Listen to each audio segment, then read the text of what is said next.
90년대에 태어난 아이들의 일상을 나누는 방송. 90년대생의 생각과 취향을 연결하는 방송. 일상의 활기를 더해줄 소소한 스몰 토크. 본격 90년대생 수다 팟캐스트 90년대 아이들입니다. 최근에 진짜 기쁜 소식이 있어서 다들 온 나라가 들썩들썩 했었는데요. 아시아 여성 최초, 그리고 한국 최초로 다들 깜짝 놀랐을 만큼 한강 작가님이 노벨문학상을 수상하시고 사회적으로 분위기가 되게 달라졌던 것 같아요. 그래서 이게 처음에는 사실 어떤 정도일까 생각을 할 정도로 믿기지 않기도 했는데 약간 노벨문학상 작품을 원서로 읽을 수 있다는 것 자체가 굉장히 큰 일이라는 거, 그런 것 때문에도 좀 뿌듯하기도 했고, 저는 또 아무래도 국문과이다 보니 더 신기하고 좀 그 이전에 읽었던 한강 작가님 작품들이 생각나기도 해가지고 이 팟캐스트가 나갈 때는 조금 지난 후이겠지만 함께 얘기 나눠보면 좋을 것 같아서 주제를 가지고 왔습니다. 다들 이거 노벨문학상 발표 났을 때 바로 알았나요? 어땠어요? 그 기억나는 거 있으면 얘기해주면 좋을 것 같아요. 사실 저는 그 노벨 문학상이 아시아 여성 최초라는 거를 지금 말씀해 주셔가지고 알았어요.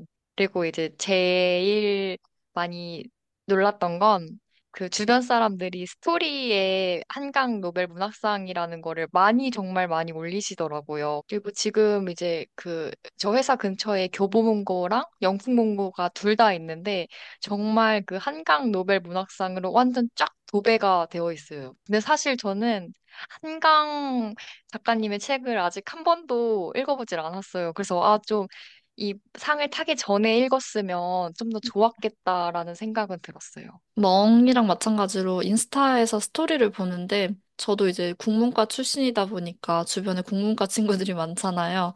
다들 한강 작가의 그 노벨 문학상 축하합니다, 뭐 수상 축하합니다 이런 걸로 막 도배가 돼 있는 거예요. 그래서 그거를 보고 나서 그 네이버에 들어가 보니까 막 또 그런 기사들이 쏟아져 나오더라고요. 그래서 그렇게 알게 됐고 문학을 즐겨 읽는 편은 아니었어서 한강 작가님 책으로는 뭐 채식주의자 정도밖에 안 읽어봤는데 한 권이라도 읽어서 다행이다 그런 생각이 들었었고 그 집에 있는 소년이 온다는 뭔가 마음 아파서 못 읽을 것 같은 거예요. 그 사놓고 계속 못 읽던 책이었는데 이번에 좀 용기를 내서 한번 읽어봐야겠다 그런 생각이 또 들었습니다. 눈물 콧물 쏙 빼면서 읽을 것 같아서 그냥 뭔가 그게 쉽지 않았어요. 책을 펼치는 게. 어떻게 보면 역사가 그 맞아. 스포여가지고 음. 참 시작하기가 쉽지 않더라고요. 어떤 역사를 다루는 내용이에요? 저 아예 광주, 몰라가지고. 광주 민주화 운동 얘기를 소설로 이제 담은 내용이어서 민간인들 중에 이제 그때 피해를 봤던 그런 내용들이 되게 막 너무 자세하게 나와가지고 좀 슬퍼요. 근데 또 문학적으로 함축적으로 이렇게 또 돼 있어서 문장은 또 아름다운데 시도 쓰셔가지고 좀 시적인 그런 문장들도 많고 해서 한번 꼭 읽어보면 좋을 것 같아요. 저는 그거 이거 되고 나서 막 저희 집에 있는 한강 책들을 막 주변에서 막 다 빌려가가지고 지금 집에는 책이 없어서 다시 읽고 싶은데 그 옛날에 읽었던 걸로 저도 기억이 잘 안 나서 다시 읽어보고 싶다 이런 생각했었어요. 저는 이제 뭔가 정말 똑같이 그러니까 다들 똑같이 맞아, 인스타 맞아. 보고 알았고, 그리고 줄처럼 이제 공통의 국문과 지인이 있기 때문에 그분들이 이제 올리는 소식을 보고 알았고, 저도 책을 사실 그렇게 많이 읽는 편이 아니어서 특히나 문학을 잘 안 읽거든요. 그래서 이거 상을 타시기 전에 읽어봤으면 좋았겠다 싶긴 한데 아무리 생각해도 저도 내용이 너무 힘들 것 같아서 뭐 시간이 주어졌어도 안 읽긴 했겠다 이런 생각이 들긴 했어요. 저도 국문과지만 문학을 들은 적이 거의 없고 수업도 국어학파였기 때문에 쉽지 않았다. 그래서 굉장히 이제 주변에서 너 제가 좀 숨기고 살았지만 국문과라는 것을 아는 주변 지인들이 읽어봤냐 자꾸 물어보는 거예요. 그래서 저는 난 심리학과다. 난 통계를 한다. 막 이런 걸로 애써 감췄는데 북커상 타시고 나서인가요? 음, 그때라도 읽었어야 되는데 아쉽긴 하다. 안 읽어봤을 수도 있죠. 저도 막 많이는 안 읽어봤고, 아까 뭔가 읽기가 어려운 책들이긴 해요. 그러니까 되게 짧고 금방 읽긴 할 텐데, 그 여운이나 막 이런 감정이 좀 다루는 문제들이 좀 뭐 무거운 편이어서, 그 제주 4.3 사건 이야기 다룬 소설도 있고, 뭐 채식주의자는 다들 약간 이제 아실 수 있는데 그런 또 되게 폭력적인 그런 상황들을 담고 있고 이래가지고 좀 쉽게 손이 가진 않는다. 그래서 안 읽어볼 수도 있는 건데 이제 뭐 앞으로 뭐 관심이 있으면 읽어볼 수도 있고 이런 거겠죠. 음, 저는 처음에 딱 그 소식 들었을 때 진짜 신기했던 게 노벨 문학상의 약간 그 위상 이런 게 전 어렸을 때부터 엄청 그거는 진짜 우리나라에서는 거의 받을 일이 없을 거다, 막 이런 식으로 생각하는 분들도 있을 정도로, 일단 아시아권에서 나오는 것 자체가 되게 흔치가 않아가지고, 일본도 얼마 없고요. 중국 한 명, 다 남자 작가들이고, 거의 이제 우리나라에선 근데 이제 웬만한 후보로 거론되던 분들이 이제 나중에 막 논란 터져가지고, 음, 그렇게 되기도 하고 막 이랬어서 저는 진짜 제가 이렇게 가까이 동시대에 노벨 문학상을 여자 작가가 탔다는 것 자체가 되게 음, 큰 이슈이긴 했어요. 그리고 실제로 노벨 문학상이 평균 수상자 나이가 60에서 70대로 받는다고 해요. 그쯤에 이제 작가에게 주는데 약간 명예상처럼 주는 건데 한강 작가님은 지금 53세여서 최연소인 것도 기록이래요. 최연소이자 최초의 동양 여성 작가한테 줬다는 게 되게 이제 뭔가 시대가 바뀌고 있다 이런 거를 좀 상징하는 거라고 하더라고요. 그런 음, 그런 이제 배경을 알고 나면 좀 더 뿌듯하다 그래야 되나? 되게 신기하다. 어떻게 이런 최초의 이런 모든 것들이 우리나라에서 이렇게 딱 됐네 해서 신기하기도 했고 동시대의 이제 작가분이어서 그래도 읽어봤던 게 있었다는 게 좀 좋았습니다. 의미가 되게 많네요. 네. 저는 음, 신기했던 게 지금 다덧니가 얘기한 것처럼 우리나라의 문학이 이렇게 노벨상을 받기가 쉽지 않을 것이다에 저희는 이게 번역이 제대로 안 될 맞아요. 것이다가 있는데 어떻게 저는 딱 그래서 들었을 때 번역도 어떻게 잘 돼서 그런 표현을 이런 세계 사람들한테 인정을 받을 수 있게 표현이 됐을까? 이게 제일 신기하더라고요. 제 인스타에 뜨는 거라 정확한 사실이 아닐 수 있는데 뭐 그 번역하시는 분도 되게 일화가 있더라고요. 뭐 얘기해 주세요. 내가 자신이 없어요. 응? 인스타에서 본 거라 응. 혹시 다덧니 알고 계시면 약간 맞아요, 맞아요. 그러니까 오, 번역이 거기서, 그러니까 이번에 되게 번역가도 굉장히 중요한 역할을 하셨는데, 영국인 번역가인데 이분이 진짜 소설 읽고 본인이 좋아가지고 자진해서 번역해서 이제 출판사에 이제 해서 출간을 했는데, 그렇게 되게 대박이 났던 그렇다고 하고, 그래서 모든 한강 작가님 소설을 영어 번역을 이분이 맡아서 한다고 하는데, 약간 옛날에는 한국어 소설을 번역을 하면 예를 들어서 작품에 소주가 나오면 그걸 코리안 보드카로 바꾸고 막 이랬었대요. 한국 문화에 익숙하지가 않으니까. 근데 이분은 그냥 이제 그냥 소주 이렇게 진짜 영어로 써주고 그런 스타일이고 그렇다고 하더라고요. 그러니까 이게 진짜 좀 시대적 흐름이 다 맞아서 이게 탈 수 있었지 않나 싶은 게 이제 좀 외국인들도 한국의 문화에 익숙하잖아요. 뭐 약간 케이팝이나 영화 같은 것도 되게 많이 이제 흥행을 하면서 한국에 좀 익숙해지니까 그런 자연스러운 번역도 나오고 그래서 이렇게 흐름을 잘 타서 또 상을 받을 수 있지 않았을까 싶어요.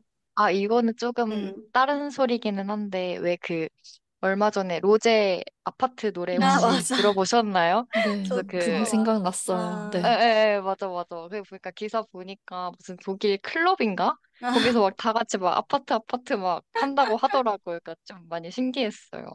음, 그러니까 이제 그런 한국의 뭔가 콘텐츠나 그런 한국어에 대한 관심도 엄청 나가지고 그런 와중에 이렇게 노벨상까지 받으니까 엄청난 저희 나라에서는 이제 두 번째죠. 노벨 평화상은 김대중 대통령이 예전에 받아서 그러고 그 다음으로 이제 한강 작가 이래서 되게 임파워링 이런 게 된다. 그런 분위기였던 것 같아요, 다들. 그리고 진짜 책이 진짜 많이 팔린대요. 그래서 이제 음, 교보에서는 한강 작가 책을 이제 몇 주간 안 팔겠다고 선언을 하기도 했대요. 그러니까 일부러 왜냐면 이제 보통 사람들이 책을 다 교보문고에서 사니까 너무 교보에만 이제 독점적으로 막 수익이 막 몇백 배가 늘어나서 음, 교보가 이제 상생을 하기 위해서 이제 이런 거 작은 서점 가서 사시라 독립서점 이제 가서 사라고 교보에서 또 한 몇 주 동안은 이제 아예 한강 작가 책을 안 판다고 했다고 하네요. 그 오. 정도로 음. 진짜 책 안 읽거나 사서 읽지 않았던 분들도 엄청 사는 분위기인가 봐요. 100만 부 돌파하는데 16일밖에 안 걸렸다고 그런 그니까. 기사도 보고. 근데 또 약간 별개긴 한데 한국인들은 또 주식을 하지 않습니까? 아, 맞아. 그것도 직장인들이? 네. 난리 났죠. 네, 막 아, 그 관련주로 막 밀리의 서재나 예스24 이런 데 주가가 엄청 확 뛰었대요. 올랐어요. 네. 출판사 대박. 관련, 뭐, 리디북스 이런 약간 전자책 플랫폼도 확 오르고. 와, 나 거기까진 와, 생각 못 해봤는데. 그니까 나도 지금 깜짝 놀랐어. 근데 진짜 이럴 만한 게 채식주의자가 이번에 30분 만에 매진되고 교보문고에서 반나절 만에 13만 부가 팔리고 진짜 신기하다. 이런 진짜 뭐 완전 전국적으로 난리가 났으니 네. 이래서 이렇게 됐으니 진짜 나라의 국가의 진짜 잔치처럼 막 이렇게 되고 있는 것 같아서 신기해요. 그러니까 주가도 그렇게 왔다 갔다 하고 이랬겠죠.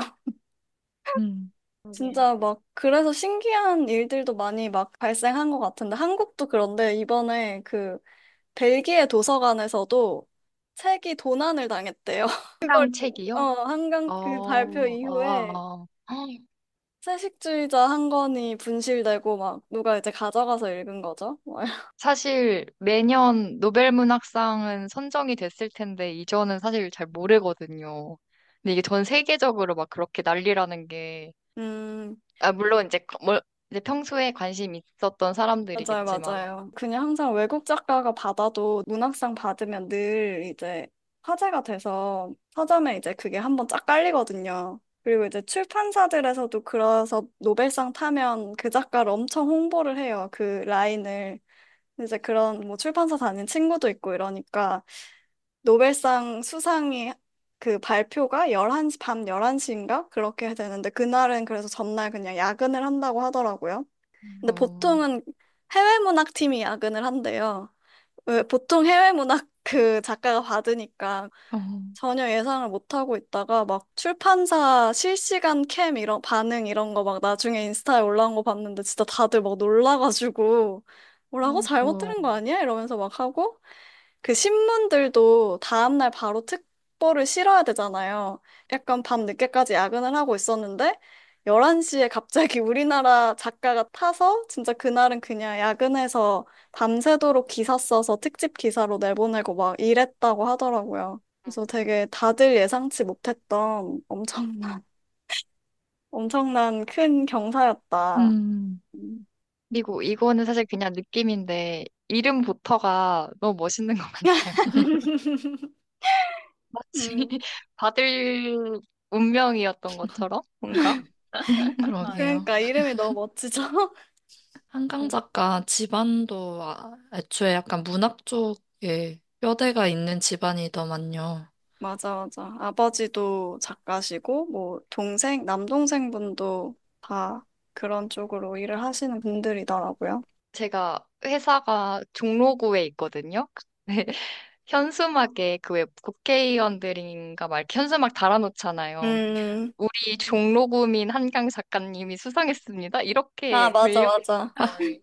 저도 봤어요. 아, 이렇게도 사용하는구나. 좀 네, 신기했어요. 근데 그럴만 하지, 뭐. 사실, 막 어디 좋은 대학 가도 마을에 플랜카드 그거 걸리는데. 아무튼, 네. 노벨상 이야기를 이어서 요즘 좀 트렌드 분석 이런 거 보면 이런 말이 있더라고요. 텍스트 힙이라는 말 들어보셨나요? 텍스트 힙이 뭐냐면 그런 글을 읽는 거에 다시 열광을 한대요, MZ 세대들이. 원래 이 영국에서 시작된 트렌드라고 하는데 다들 그래서 스마트폰을 안 보고 책을 읽는 게 힙한 거다. 이런 문화가 아, 이제 MZ 세대한테 퍼지면서 다들 막 책을 한 권씩 들고 다니면서 일부러 읽고 좀 그런 자기 스스로를 되게 좋아하고 그런 유행이 돈다고 하는데 그게 요즘 한국에도 점점 돌고 있다고 하더라고요. 근데 그거에 이어서 소설이나 이제 너무 긴 책은 좀 읽기가 힘드니까 시집을 되게 많이 음, 읽는데요. 음. 그래서 시집선을 막 엄청 사고 시집이 그래서 되게 잘 팔린대요. 사실 시집이 또 어려운데 음, 그러게요. 그거를 또 향유를 많이 한다 그러더라고요. 음, 신기했는데. 이게 그런 배경인 걸 수도 있는데 요새 인스타에 또 시집으로 되게 음, 진짜 힙하게 운영하는 계정들이 좀 많이 보이더라고요. 그 시집으로 팝업 스토어? 이런 것도 좀 열고, 맞아요. 그래서, 그게 다 이 일환으로 음. 생기는 일들이라고 하더라고요. 요즘 실감하고 있는지 궁금해서 그냥 한번 가지고 왔습니다. 뭔가 여기서 말하는 MZ세대는 우리보다 좀 미친 것 더 같긴 해. 음, Z세대인 것 같기는 어, 해요. 한 맞아. 20대 초중반들을 이야기를 하는 것 같은데, 근데 항상 그런 것 같아요. 남들이 안 하는 게 좀 더 멋있어 보이고, 그게 좀 더 힙해 보인다 해서, 남들 다 이제 인스타하고, 이렇게 좀 도파민에 쩔어 있을 때, 나 난 좀, 여기에서, 벗어난 멋진 사람? 약간 이런 거 보여주고 싶고, 그러기에는 이 텍스트가 되게 좋은 것 같다, 수단으로. 근데 저는 이게 좋다고 보는 게 그런 식으로라도 뭔가 다시 읽고, 뭔가 문해력을 기를 수만 있다면? 음, 이것도 좋은 현상 아닌가? 이거 나쁜 건 아닌 것 같다라는 생각이 들어요. 이게 붐으로 계속 이어질진 모르겠지만, 어쨌든 이걸 계기로 다시 좀 향유하는 그런 문화가 좀 커졌으면 좋겠다? 그러면 좀 더 사람들도 그 허들도 낮아질 테고, 그 예전에는 책을 읽어야 된다 약간 그런 강박이 있었는데, 그게 아니라, 책 읽는 나 너무 멋져. 한번 해봐야지? 약간 그런 식으로 좀 더 가볍게 접근할 수 있는 기회가 온 게 아닌가? 약간 그런 생각도 들어요. 맞아. 약간 이번 또 노벨상 수상 이후로 더 이게 흐름을 타서 더 강해질 것 같기도 하고 그런 효과들이 많이 나타날 것 같아요. 아까 음. 그 잠깐 주식 얘기도 했는데 음, 그런 관련 브랜드들도 되게 요즘 같이 좀 수익이 오르고 있대요. 뭐 예를 들어 북커버 같은 거 만드는 브랜드 음, 뭐 책으로 관련된 뭐 에코백 아니면 뭐 전자책 이런 것도 되게 요즘 많이 팔리고 있다고 하더라고요. 그래서 막 그런 저는 이제 마케팅 트렌드 이런 거 받아보는 뉴스레터에서 보면 거기서 이제 이런 트렌드를 잘 활용해서 새로운 브랜드나 아니면 원래 있던 브랜드들이 좀 할 수 있을 거다. 막 이러면서 또 저희보다 약간 어린 아마 지금 대학생들이지 않을까 싶어요. 그런 분들 음. 시집을 되게 많이 읽고 시집을 또 막 음. 자기가 스티커로 꾸며요. 그래서 시꾸라고 야, 시집꾸라고 하던데. 식구. 우와, 멋지다. 네, 그것도 그래서 한 출판사에서는 아예 스티커를 같이 해서 패키지로 한정 판매를 했는데 그게 또 대박이 났대요. 그래서 오, 표지를 꾸미라고. 신기하다. 어.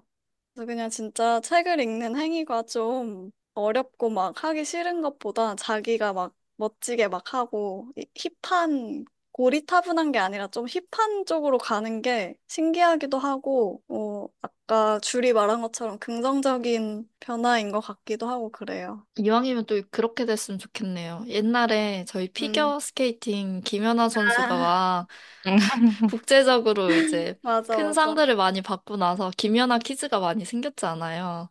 그러면 이제 한강 작가의 뒤를 이을 한강 퀴즈. 멋진, 네, 한강 키즈들이 또 많이 배출이 됐으면 좋겠네요. 그러게요. 네. 그리고 요새 그 뭐지? 광화문 광장? 이런 데에 그 야외 도서관이라고 빈백을 많이 배치해뒀어요. 그럼 이제 낮에도 사람들이 거기서 많이 그냥 이렇게 읽고 저녁에도 되게 꽉 차 있어요. 뭔가 약간 유럽 같은 느낌이랄까? 네. 사실 실제로 거기서 읽으면은 집중이 될까 싶기는 한데, 그것도 약간 이런 데서 보는 나의 그런 취한다? 이런 느낌일 것 같기는 해요. 맞아. 이렇게 생각하니까 생각나는 게 책 읽거나 공부하는 거, 자리에 앉아서 하는 것보다 지하철에서 하면 좀 더 잘 읽히고 그런 적 없나요? 남들의 누가 시선을 전문가 의식해서. 아닌가요? 네. 오, 나 좀 멋진 것 같은데? 하면서. 그게 바로 텍스트입이야. 어, 세대네요. 예전에 실천해봐야겠다. 수시 말한 것 같은데, 그 맞아. 아이패드인가? 갤탭인가? 해가지고 지하철에서 본다고. 음, 맞아요, 맞아요. 그 논문도 지하철에서 많이 보고, 그 짬날 때 집중해서 보는 그 재미가 있어요. 내 내릴 역을 신경을 써가면서 그 사이에 되게 열심히 보면서 그 짜릿함. 힙했구나. 힙했네요. 저도 한입 했었네. 그럼 저희도 약간 걸쳐 있지만 조금씩 영향을 그래도 받고 있다. 그리고 좋은 현상인 것 같아서 되게 앞으로도 좀 이런 일들이 더 축하할 일들이 많았으면 좋겠네요. 오늘의 90년대 아이들의 이야기는 여기까지입니다. 다음 회차에서는 제가 호스트인데요. 조금 뒤늦은 감이 있지만 흑백 요리사를 소재로 이야기 나눠보려고 합니다. 많은 기대해주세요. 그럼 지금까지 90년대 아이들이었습니다. 안녕!